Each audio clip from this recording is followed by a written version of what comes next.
Praise lord. దేవునికి మహిమ కలుగును గాక. ఈ సమయాన్ని బట్టి ప్రభువును స్తుతిస్తూ ఉన్నాము. ఈరోజు మేము ప్రశాంతి వాళ్ళ ఇంటి దగ్గర ఒక పెద్ద ఫర్నిచర్ షాప్కి వెళ్ళాం.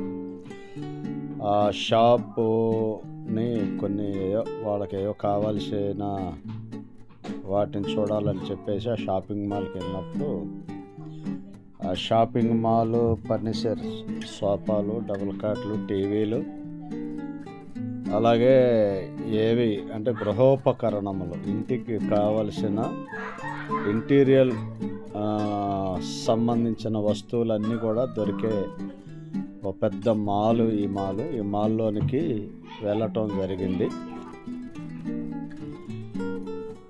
ఈ మాల్లో ఇటు వంటకు సంబంధించినవన్నీ మిక్సీలు, గ్రైండర్లు, అలాగే కేకు తయారు చేసేవి,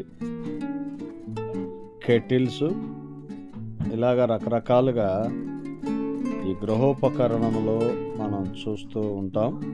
చాలా కాస్ట్లీ. ఇవి నాకు తెలిసి మన విజయవాడ షాప్స్లో ఇప్పుడేమన్నా వచ్చినాయేమో కానీ ఇంతకుముందు నేను ఎప్పుడు చూడలేదు. ఇవన్నీ కూడా ఒక ఇంటికి సంబంధించినవి. తర్వాత ఇవన్నీ కూడా షాపింగ్ మాల్స్ అంటే ఇటు ఫుడ్ సెంటర్లో వాటిని వాడుకునేవి. ఇవన్నీ కూడా ఎలక్ట్రికల్ సామాను చూడటం జరిగింది. ఇకపోతే ఇవి సోఫాలు, డబుల్ కాట్లు, సోఫాలు, డైనింగ్ టేబుల్స్, ఇవన్నీ కూడా ఇక్కడ కనబడుతూ ఉంటాయి. ఇకపోతే ఈ షాపు ఎటు చూసినా కూడా చాలా పెద్ద షాప్. ఇది ఇంత పెద్ద ఫర్నిచర్ షాపు మాకు దగ్గరలో ఉండటం వల్ల అక్కడికి వెళ్ళి చూసాము. చాలా బాగుంటుంది, విశాలంగా ఉంటుంది. అంటే ఒక్కొక్క వస్తువు మనకి చిన్న చిన్న షాపులు ఉంటాయి మన నెన్నెన్ సెంటర్లో, అలాగే అప్సరా ఏలూరు రోడ్లో చిన్న చిన్న షాపులు మనకు కనబడుతూ ఉంటాయి. కానీ ఇక్కడ అలా కాదు. ఇక్కడ ఎలా ఉంటుందంటే చాలా పెద్ద పెద్ద మాల్స్ అన్నమాట. ఇక్కడ అమ్మగారు ప్రశాంతి, హ్యాల్రిక్, బాబు వీళ్ళందరూ కూడా ఆ యొక్క షాపింగ్ మాల్కి వెళ్ళాం. చూడండి, ఈ ఫర్నిచర్ మీకు కనబడుతూ ఉంటుంది కదా, టేబుల్స్, చైర్స్. తర్వాత ఇది దీంట్లో నేను చూసింది ఏంటంటే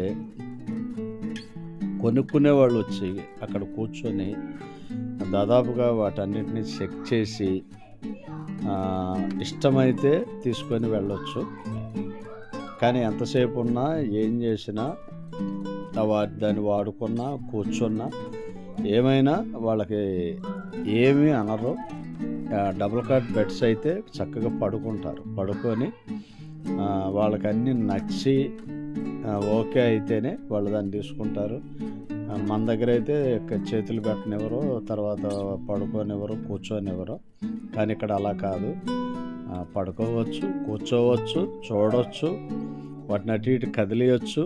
తర్వాత ఆ యొక్క మెటీరియల్ ఏమేమి వాడారు అనేది కూడా అక్కడ ఏం కోము వాడారు ఏంటనేది కూడా దాని మీద ఒక చిన్న క్యాట్లాగ్ లాగా పెట్టి ఉంటుంది. అంతా అంటే చాలా కాస్ట్లీ పెట్టి కొన్న సోఫాలు కనుక ప్రతి ఒక్కళ్ళు కూడా మరి వాటిని వచ్చిన వాళ్ళు ఊరికి వచ్చి కొనుక్కొని వెళ్ళటం కాదు, కానీ క్వాలిటీ చెక్ చేసి మరి కొనుక్కొని వెళ్ళటం కోసం ఏర్పాట్లు అవి చేశారు. ఈ వీడియో మనకి ఇలాంటివి కనబడవు, కానీ మేము వెళ్ళిన షాప్ ఆస్ట్రేలియాలో ఇది పెద్ద విశాలమైన షాపు కనుక మీరందరూ చూస్తే ఇది బాగుంటుందనే ఉద్దేశంతో ఈ వీడియో అప్లోడ్ చేయటం జరుగుతుంది. చివరి వరకు చూడండి. మనం చూడలేము కనుక మరి చూస్తే బాగుంటుందన్న ఉద్దేశంతోనే నేను ఎప్పుడన్నా కొత్త ఏరియాకి వెళ్ళి వీడియోలన్నీ పెడతా ఉంటాను. దీని ఉద్దేశం ఏంటంటే నేను ఎక్కడెక్కడికి వెళ్ళాను, ఏ ప్రాంతంలోకి వెళ్ళాను, అది ఏమేమి చూసాము అని అనేది మీరు కూడా చూస్తే బాగుంటుందన్న ఉద్దేశంతోనే మరి వీడియోలన్నీ పెట్టడం జరుగుతుంది. కొంత సమయం తీసుకోవాలి, మరి అన్నీ షూట్ చేయాలి, దాన్ని తీసుకొచ్చి అన్నీ చేసుకొని వాయిస్ ఓవర్ ఇచ్చి ఎక్కడెక్కడ ఏదైతే బాగుంటుందో దాన్ని అంతా కూడా అప్లోడ్ చేయటం జరుగుతుంది. చివరి వరకు చూడండి, వినండి. చక్కగా అద్భుతంగా ఈ యొక్క మా జర్నీ కనబడుతూ ఉంటుంది. దేవుని బిడ్డలారా, దేవుని వాక్యం మనకు కనబడుతూ ఉంటుంది. ఈ సృష్టి ఆయన మహిమను వివరిస్తుందనే మాట చూసినప్పుడు నిజమే, అద్భుతమైన దేవుని సృష్టిలో మానవుడు ప్రతి సృష్టిని మానవ ఉపయోగాలకు మానవుడు తయారు చేసుకున్న ఒక అద్భుతమైన టెక్నాలజీ, అద్భుతమైన ఆ యొక్క మానవుడు సుఖపడటానికి కావలసిన వాటన్నిటిని తయారు చేసుకున్న విధానం ఎంత గొప్పది. దానికోసమే మరి మనుషుడు ఏదైనా ఖర్చు పెడతాడు, ఏదైనా సృష్టించగలడు.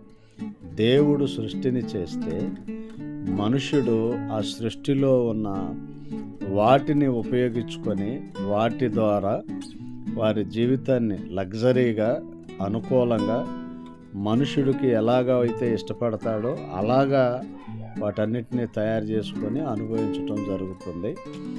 ఆస్ట్రేలియా దేశానికి వెళితే మనకు ఒకటే అర్థమైద్ది, ఒక మనిషి లగ్జరీగా జీవించడానికి కావలసిన వాటిని అన్నిటినీ అతడు సమకూర్చుకుంటాడు.